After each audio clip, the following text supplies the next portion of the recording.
மக்களை வர வைக்கிறதுல முக்கியமான விஷயம் என்ன தெரியுங்களா? Costing and pricing. So costing and ப்ரைஸிங்னா அந்த இடியாப்பத்தை 20 ரூபாய்க்கு விற்கலாம், அதே இடியாப்பத்தை 10 ரூபாய்க்கு விற்கலாம். சரிங்களா? அதே இடியாப்பத்தை 7 ரூபாய்க்கு விற்கலாம். சரி, 7 ரூபாய்க்கு விற்கலாம், 10 ரூபாய்க்கு விற்கலாம். சரிங்களா? ஆனால் நான் 20 ரூபாய்க்கு தான் விற்பேன் அப்படின்னு சொல்லுவாங்க. அந்திப்பட்ட காஸ்டிங் அண்ட் ப்ரைஸிங் வரும்பொழுது ஆட்கள் வரமாட்டாங்க, கொஞ்சமாக தான் ஆள் வருவாங்க. அதுவே காஸ்டிங் அண்ட் ப்ரைஸிங்கில் ஒன்றும் இல்லை, உங்களுடைய லாபத்தை கொஞ்சம் குறைச்சி பண்ணுறது. இதில் இன்னொரு கேட்டகரி இருக்குது. சாதாரண customer, medium customer, prime customer. Prime கஸ்டமராக இருந்தாங்கன்னா 20 ருபீஸ் இடியாப்பன்றது கரெக்டு. ஆனால் நான் முதலே சொல்லிட்டேன், உங்கள் கஸ்டமரு யாருன்னு தெரியாத பொழுது நீங்கள் 20 ரூபாய்க்கு தின்னு வச்சிங்கன்னா வரமாட்டாங்க.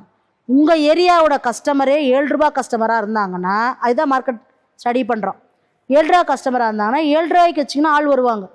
7 ரூபா கஸ்டமர் இருக்கிற ஏரியாவில் போயிட்டு 20 ரூபா வச்சிங்கன்னா ஆள் வர மாட்டாங்க.